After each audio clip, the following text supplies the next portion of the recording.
RCN con Fernando Londoño Hoyos.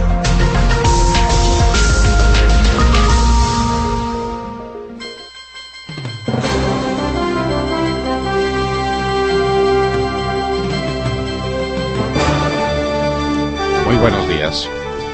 Son las 6 de la mañana de este martes 26 de mayo de 2015. Esta es la hora de la verdad. Y estos temas y asuntos que trataremos en la grata compañía de ustedes durante las próximas horas. Después de la presentación de estas noticias hablará con nosotros el senador del Centro Democrático Generación del 14, Iván Duque, sobre temas que tienen una importancia trascendental y que nadie toca. La previsión de Merrill Lynch sobre el crecimiento económico. ¿Cuánto está creciendo la economía colombiana? Irresponsablemente el ministro de Hacienda dice que crecerá entre 4,5 y 5. Merrill Lynch dice que 2% si mejoran las cosas en el segundo semestre. Es decir, es un caos, es una crisis sin precedentes lo que Juanpa le está dejando al país. Pero no solamente eso. ¿Cómo son los saldos de la cuenta corriente en Colombia?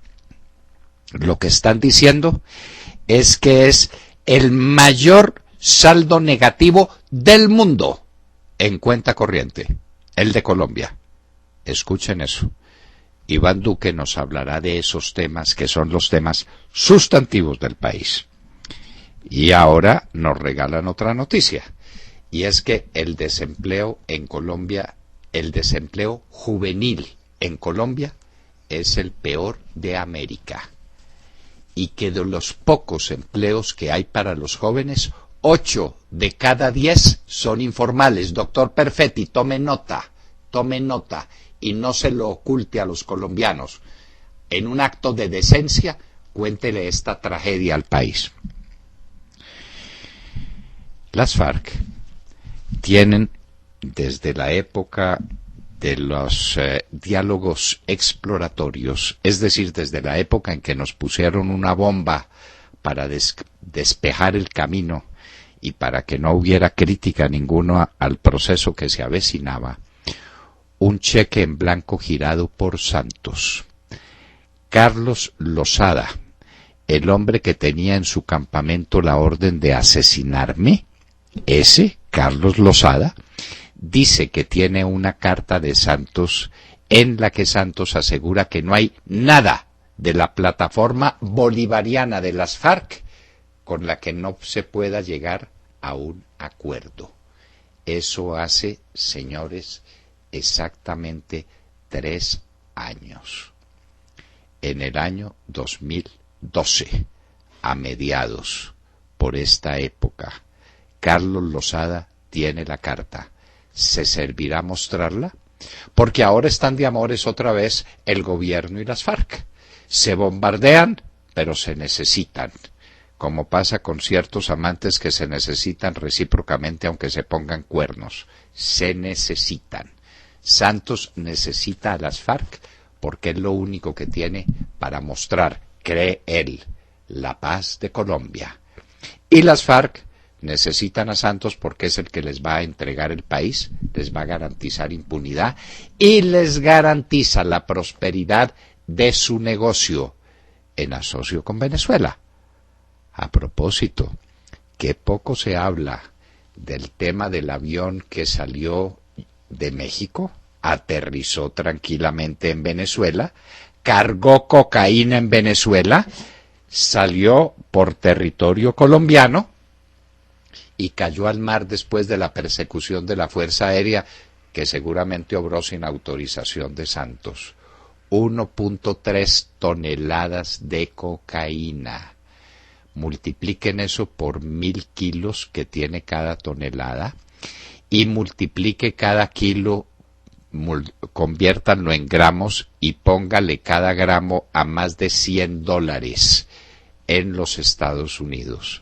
Y saquen la cuenta de cuál era el valor de solamente de ese avioncito, para que se den cuenta cómo son los negocios entre el gobierno de Colombia, entre nuestra canciller y los del cartel de los soles, a los que ella apoya. A propósito, estaremos hablando con Lilian Tintori, la esposa de Leopoldo López, para que nos cuente qué pasa con Leopoldo, con el prisionero político número 1 que tiene Venezuela. Aquí también tenemos presos políticos, y muchos, porque la campaña contra el uribismo es cada vez más dura y más deshonesta. Reabren un proceso contra Luis Guillermo Giraldo Hurtado, ex senador de la República, por los fraudes que cometió en la campaña reeleccionista del presidente Uribe en la recolección de las firmas. Seguramente era que no había gente que quisiera firmar la reelección de Uribe y había que comprar las firmas o había que simularlas. 5 años después, reabren el proceso contra Luis Guillermo Giraldo. Y quieren citar a Óscar Iván Zuluaga para que declare contra Álvaro Uribe. Y tienen a María del Pilar Hurtado diciendo tonterías para perdonarle la vida y para mandarla a su casa, después de extorsionarle su conciencia en el búnker de la Fiscalía. Eso es este gobierno, señores. Peor que el de Venezuela, por lo menos igual, tal para cual. Encontraron los cuerpos de las víctimas en Río Sucio, pero eso no arregla el problema de la minería ilegal. Nos alegramos por los parientes de las víctimas, claro que sí, pero ¿cuántos son las minas que hay en los alrededores? ¿Cuántos son las minas que hay en el país abiertas como una salida de la gente del campo, una salida desesperada al problema del desempleo, de la falta de oportunidades? Un país que volvió pedazos, Juanpa, y que le deja a la gente el meterse entre unos huecos a jugarse la vida cada día. El desastre de las obras viales de Bogotá. No se hizo nada. De las obras prometidas, la mitad quedaron congeladas. Se dijo que no se harían. De la otra mitad no se ejecutó nada. Y entonces ahora la disculpa del IDU era que estaban guardando la plata y por eso no se ejecutó el dinero presupuestado en ninguna obra por incapacidad de este tal Petro, y era que estaban guardando la plata para el metro. Pero ahora dice Petro que la plata para el metro saldrá de la ETB y de la EEB. Plata para el metro. Señores, estamos en mayo. Este Petro se va en diciembre. No ha sido capaz de hacer nada. No tiene un estudio, no tiene proyección, no tiene nada. Y se reúne con Juanpa a girarse cheques sin fondos de un lado en otro. Santos gira un cheque de 9.6 billones de pesos. Y su ministro de Hacienda dice, pero no sé qué fecha de vencimiento tendrá ese cheque. ¿Qué fecha de pago? No tiene ni idea. No hay un peso. Un par de tramposos y de tahúres jugando con la opinión pública del país, porque hay que apoyar la candidatura de Clara López, hay que apoyar a Petro. Esa es la dolorosa verdad. Colombia, como lo dijimos arriba, tiene el peor empleo juvenil de la región. Esto no es una historia nuestra. Ya hablaremos. Es la OIT, la Organización Internacional del Trabajo, que dice que Colombia tiene el peor empleo juvenil de toda América. Y tiene el peor déficit en cuenta corriente del mundo. Y va a tener un crecimiento miserable en este año. Ese es el resultado. Eso fue lo que nos dejó la bonanza petrolera, que se la robaron entre mermelada los hombres del régimen. El Papa está muy ocupado para venir a Colombia en el 2016. ¿Qué vendrá en el 2017? Está muy ocupado en el 2016. Dice el cardenal, señor cardenal, diga la verdad. El Papa no quiere venir a Colombia para que usted no lo utilice políticamente, que era lo que usted estaba esperando. A usted no le interesa el Evangelio, ni le interesa el amor de los pobres, ni le interesa la palabra de Jesús. A usted lo que le interesan son los cuentos de las FARC y de la sublevación y de la insurrección.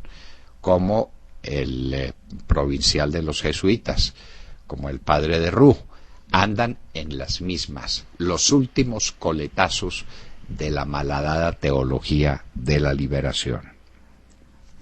Cayó Román Ruiz, segundo de Pastor Alape, en otro bombardeo del que se ha hablado muy poco. Este fue un bombardeo con pocas muertes, parece que es la de Ramón Ruiz, la de su amante, la de los escoltas, en el departamento del Chocó.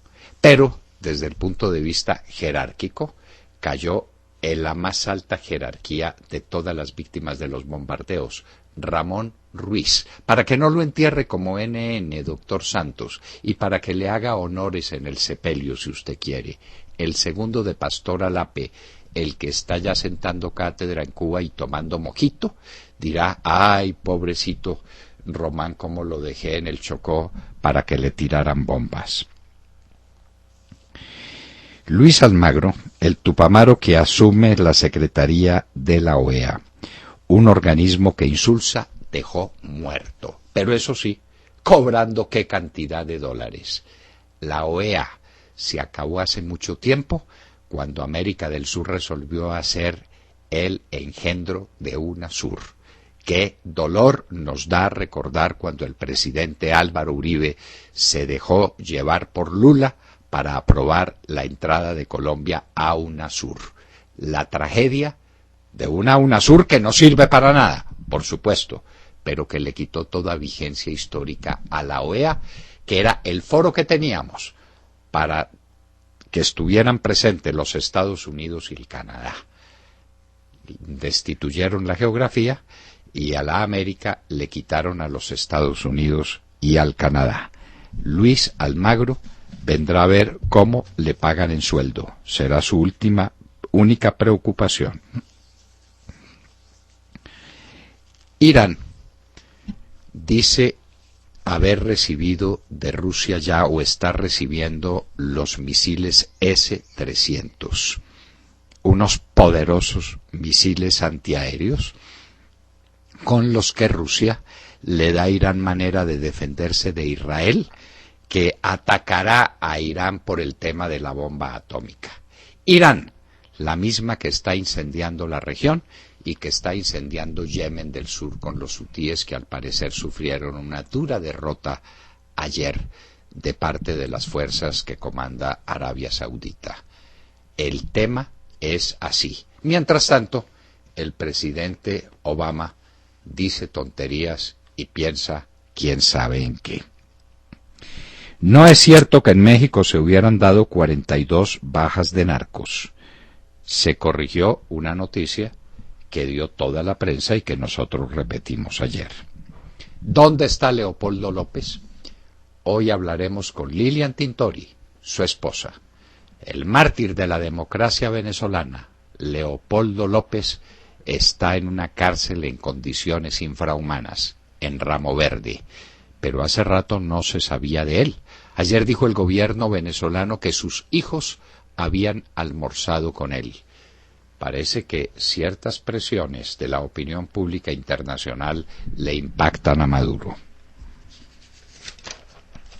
Gobierno de Nigeria anuncia haberle dado duro golpe a Boko Haram, con decenas de muertos de la guerrilla y rescate de 20 mujeres y de niños secuestrados.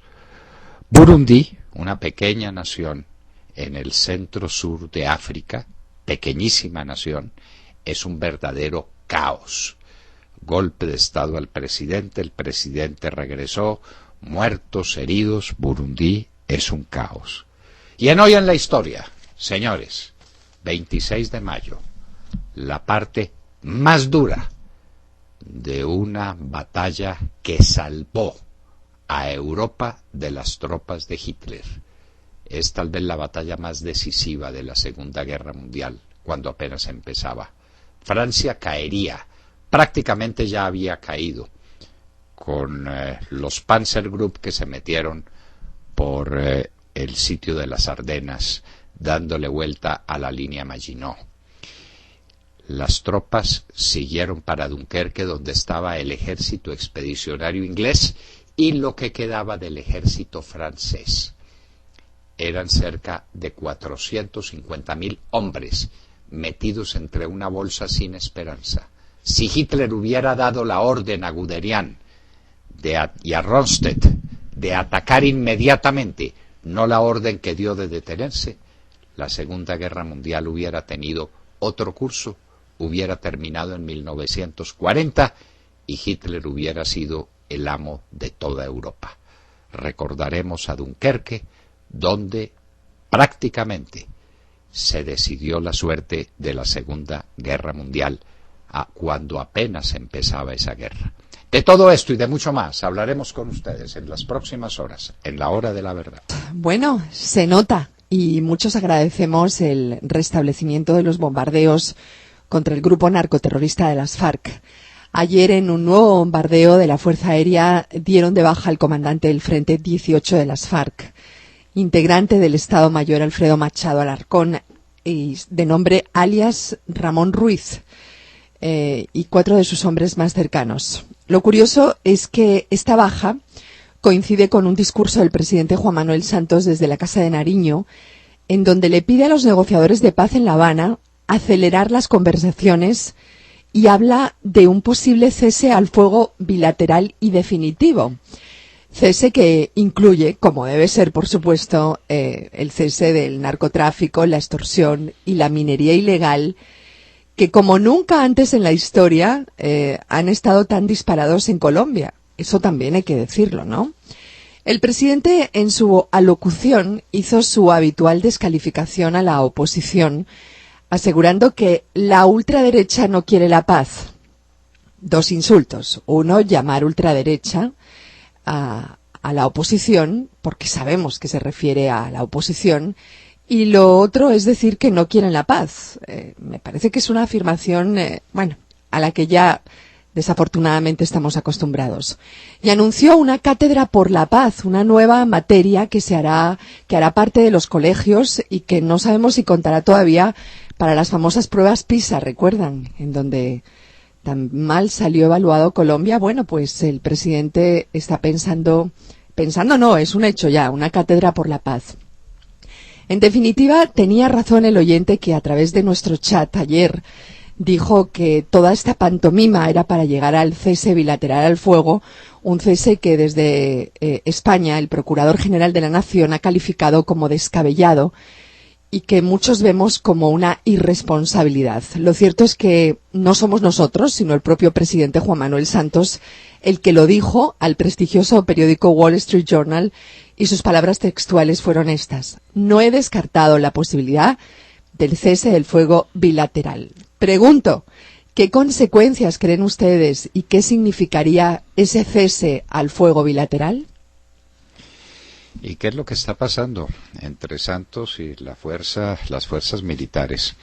Que Santos habla en un lenguaje conciliador de amores con las FARC, les promete cese bilateral al fuego, les dice que se harán más eficaces los diálogos de La Habana, que no serán enterrados como NN.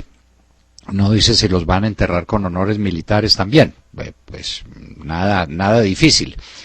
Todo amores. Vamos a sentarnos a conversar. Y mientras tanto, las fuerzas militares bombardean los campamentos de las FARC, porque son 3 bombardeos continuos. El bombardeo de Guapi, el bombardeo de Zaragoza, Antioquia, y este bombardeo en el Chocó, que desapareció a Ramón Ruiz, y no 4 hombres, Montserrat, 3 hombres y una mujer. Parece que iba la compañera sentimental de Ramón Ruiz también. Y era el segundo de Pastor Alape, y Pastor Alape es el que está echando paja en Cuba, tomando mojito, montando en catamarán, divirtiéndose en los nightclubs de La Habana reservados para los turistas ricos. Esa es la vida que llevan estos bandidos, a los que les habla al oído desde aquí el querido Juanpa. A ver cómo logra reencauzar unos diálogos en los que la gente no cree, de los que se conocen todas sus miserias y todas sus entregas. Y bueno, ya hablaremos más adelante de la famosa carta, el cheque en blanco que Santos les había entregado a los guerrilleros de las FARC. ¿No? En un minuto hablaremos también de ese tema. Claro que sí. William Calderón.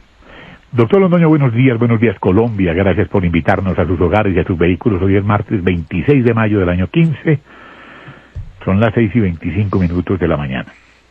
El presidente Álvaro Uribe Vélez se mostró muy preocupado por las declaraciones emanadas de la cúpula del narcoterrorismo de las FARC, cuando en un video los terroristas anunciaron que en los próximos días revelarán la carta que les envió el presidente Juan Manuel Santos Calderón, que sirvió de apertura al ciclo de entrega del país al narcomunismo internacional.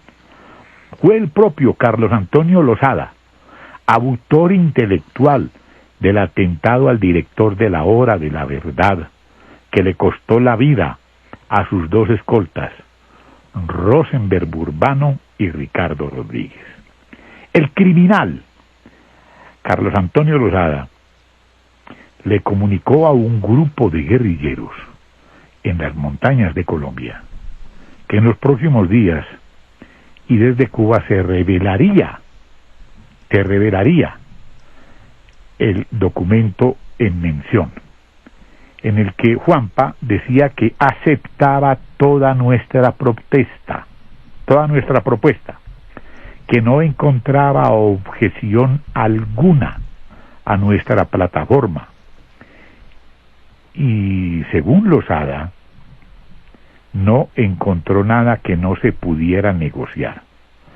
Por eso aceptamos negociar y empezó todo, aseguró el camarada de Juanpa Lozada en su monserga. Con este cheque en blanco, todo el narcoterrorismo debe cooperar para sacar el proceso de paz adelante. Continúa Lozada. Todo lo que nosotros hacemos en este momento tiene que estar enfocado a la paz. Los esfuerzos para una salida política no es solo en La Habana, afirmó el criminal Lozada, camarada del presidente Juanpa. El precitado anuncio lo hizo cuando estuvo en Colombia haciendo parte del grupo de narcoterrorista que coordinó el simulacro del desminado hace pocos días, cuando fue heliportado por naves de la Cruz Roja. Doctor Londoño, ¿habrá alguna coincidencia de la carta, del documento, con su atentado? Que divulguen el documento bomba, en donde explotan en pedazos nuestra democracia. ¿Será esta la entrega definitiva? Sí, recuerden que los documentos iniciales donde se daba cuenta de la orden de fusilarme, de asesinarme, aparecieron en un campamento de Carlos Antonio Lozada, que fue bombardeado y del que escapó milagrosamente con vida. Entonces, ahí vienen después los acontecimientos que el país conoce. Esas amenazas se concretaron el 15 de mayo del 2012, exactamente en el tiempo en que estaban reunidos en La Habana Enrique Santos Calderón y los bandidos de las FARC, con una carta de Juan Manuel Santos que queremos conocer, la queremos ver, porque si no la muestra Lozada, que la muestre Santos. Si la carta existe o que digan que no existe. ¿Qué tal un derecho de petición a la presidencia de la República? Ese es un documento oficial, ese es un documento público. Ahí no hay reserva de nada, no puede haberla. Que Santos niegue la carta o que la muestre, que muestre la copia de la carta que le mandó a Lozada. Queremos verla porque ahí está la prueba de la entrega. Y ahí está todo. Hasta el famoso cese bilateral al fuego, del que está hablando ahora otra vez Santos. El cese bilateral al fuego. Entonces algunos lo interpretan y le dicen, pero eso es cuando se firme definitivamente la paz. ¿Y cuándo qué? ¿Cuando entreguen las armas y cuando se sometan a la justicia? ¿O cuándo qué? ¿Cómo es la cosa del cese bilateral al fuego? ¿Cómo es la cosa de la parálisis a las fuerzas militares de Colombia, que han demostrado en los últimos días que cuando quieren y las dejan, sí pueden? ¿Por qué antes no podían? ¿Por qué? Porque estaban maniatadas, amarradas, sojuzgadas. Lo siguen estando en parte, ¿no? Y para eso seguramente traen a Villegas, para que las acabe de amarrar. porque viene en lugar de un ministro de defensa un palabrero para que se ocupe de la defensa nacional, así como los palabreros guayús, que cuando ven la cosa complicada, ellos no pelean, ellos no discuten, ellos mandan a alguien que negocia, el palabrero. Bueno, viene un palabrero para el Ministerio de Defensa. Ángel Henao. Doctor Londoño, fuertes tensiones políticas se han generado en el mundo por la entrega de misiles de parte de Rusia a Irán. En 2007, Moscú y Teherán firmaron un contrato de casi $800 millones para el suministro de 40 misiles del sistema antiaéreo S-300. Sin embargo, 3 años más tarde, el entonces presidente ruso Dmitry Medvedev canceló esta transacción para así no infringir con las sanciones internacionales vigentes contra Irán. El pasado abril, el presidente ruso Vladimir Putin quiso reversar estas sanciones y levantó la prohibición de entregar los misiles. Y ayer, finalmente, Rusia e Irán culminaron exitosamente los diálogos en los que Moscú se comprometió a entregar próximamente el armamento. Esta complicidad rusa frente a Irán puede unirse a la condescendencia de los países más poderosos del mundo, agrupados en la alianza conocida como el G5+1, que siguen avanzando en el proceso de elaboración de un acuerdo final sobre el programa nuclear de Teherán. ¿Y qué es exactamente lo que preocupa de estos acuerdos con Irán, doctor Londoño? Es que el gobierno de este país, el gobierno iraní, está apoyando a los rebeldes y terroristas hutíes en Yemen, grupo que ya se ha visto recientemente contrarrestado por la coalición internacional liderada por Arabia Saudita, según residentes yemeníes. Preocupa entonces que mientras Irán se intenta apoderar de la ruta de petróleo más importante del mundo ubicada en Yemen, los países, mediante el acuerdo nuclear y la entrega de misiles, les sigan permitiendo su fortalecimiento militar. Y no solamente eso, ¿no? Es el que está impulsando también la guerra en Irak. No se le olvide que ahí hay un problema de suníes y de chiíes supremamente grave. Y que entonces los chiitas de Irán están apoyando a los chiitas de Irak y están apoyando a los chiitas de Yemen, del sur. La situación es de una gravedad extrema y Obama ahí quieto. Entonces Rusia tranquilamente dice, ahí le entrego los misiles a Irán. ¿Para qué? Para que Irán sea capaz de contrarrestar la fuerza aérea israelí que está amenazando con atacar a Irán si es que sigue adelante con su programa nuclear. Todo está encadenado, todo. Y el que comanda esto de parte de las tropas occidentales es otro mediocre como Barack Obama. Esta es la danza de los mediocres. Pobre mundo. Sergio Gel. Doctor Londoño, muy buenos días para usted, para todos nuestros oyentes. Pues sigamos hablando de mediocridad y hablemos ahora de la mediocridad en Bogotá, porque ayer, en medio de un show mediático, el presidente Juan Manuel Santos le entregó un cheque simbólico de 9.6 billones de pesos al alcalde Petro para que se construya el metro en la capital del país. Sin embargo, es un metro que aparece recortado de los planes originales, doctor Londoño. Primero teníamos un metro que llegaba hasta los límites del norte de la capital. Después ese metro fue recortado hasta la calle 127 y ahora vemos que el metro llegaría con esta financiación tan solo hasta la calle 100, porque de nuevo se impone la mentalidad cortoplacista y esto por cuenta de una chequera que no da abasto. Ahora bien, el presidente Santos entrega este cheque simbólico porque aquí no hay recursos desembolsados en realidad todavía. De nuevo, esto fue un show mediático en el que pues el presidente anuncia que la nación le da 9.6 billones de pesos al distrito, pero no está muy claro dónde están los fondos, doctor Londoño, porque el ministro Cárdenas ya ha dicho que la situación pues es complicada en materia fiscal. Lo sabemos todos los colombianos, conocemos la cuantía del hueco fiscal, pero ahora pues entregan estos 9.6 billones de pesos que en realidad no sabemos de dónde salen. Por su parte, el distrito debe buscar otros 4.1 billones de pesos para completar la financiación de este metro, que de nuevo es un metro que se queda corto, bastante corto. Y para recordarle a los oyentes, es que en ciudades como París construyeron estaciones de metro que inauguraron hasta 50 años después de haberse construido, porque planearon la ciudad, porque sabían hacia dónde iba a crecer la ciudad. Aquí estamos viendo cómo se reduce y se reduce y se reduce este proyecto de metro que pues en realidad no sabemos en qué va a terminar. Y no sabemos en qué va a terminar porque también quien debe ponerse al frente de esta situación es Gustavo Petro, debe conseguir los 4.1 billones de pesos y se deberá ejecutar pues esta obra. Una obra de semejante magnitud en manos del alcalde Petro, cuando ha mostrado la ineficiencia en la ejecución de las obras, pues deja muchos interrogantes en el aire. Así pues, doctor Londoño, que la mediocridad y el show mediático es lo que se tomó la agenda del presidente Santos y el alcalde Gustavo Petro ayer, y esto además hay que advertirlo, a puertas de la campaña política en la capital del país. Desde luego, este es un acto de campaña política.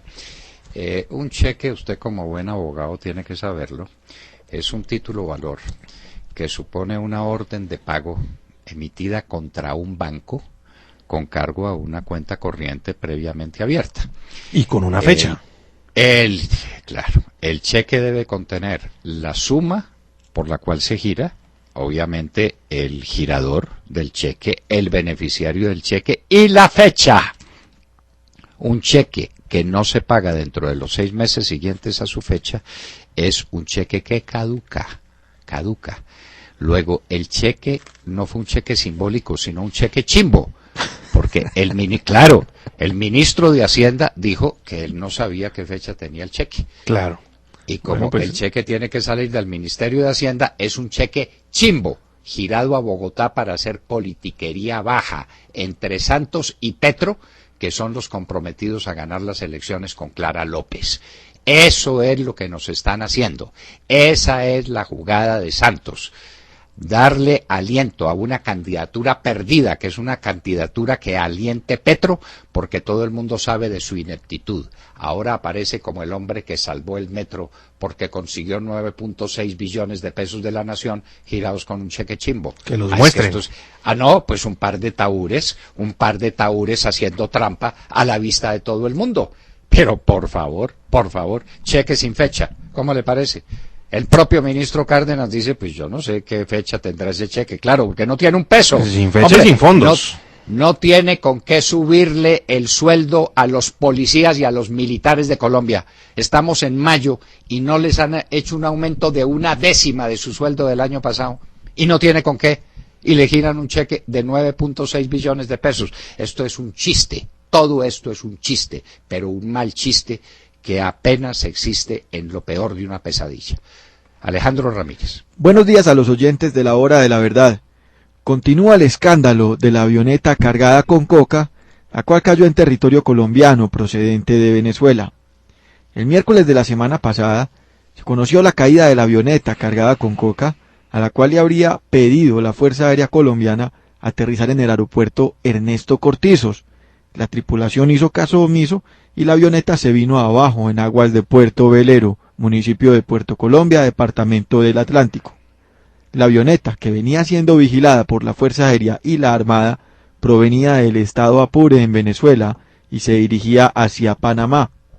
En medio de las investigaciones por narcotráfico y lavado de dinero emprendida por la Fiscalía de los Estados Unidos y que involucra a altos mandos políticos y militares de ese país, especialmente el presidente del Parlamento venezolano Diosdado Cabello, salió el ministro de Defensa de Venezuela, Vladimir Padrino López, a denunciar que la Fuerza Aérea Colombiana omitía señalar en su reporte que la Fuerza Aérea Venezolana habría impactado la avioneta con cartuchos de 20 milímetros, lo que había causado su derribo.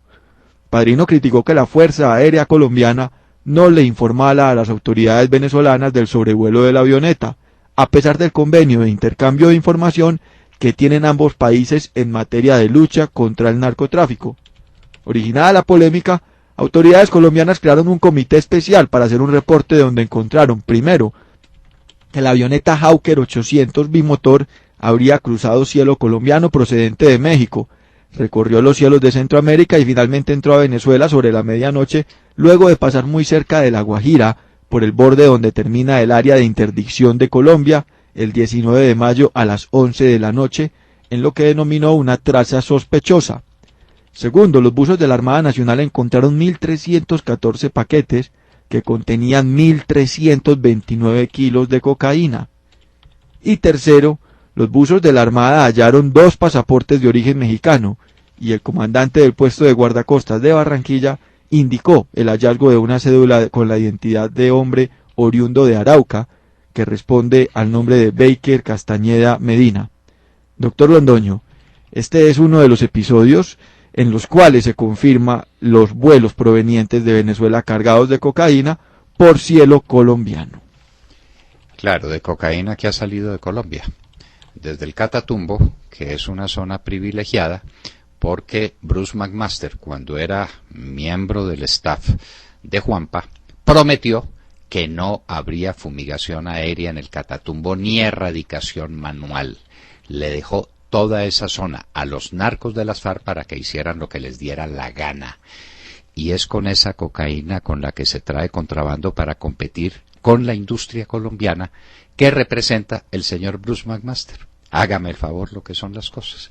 De manera que la cocaína sale de Colombia y va para Apure. Allá en Apure la mandan en avión a Panamá o a Centroamérica para que siga su camino hacia México y los Estados Unidos.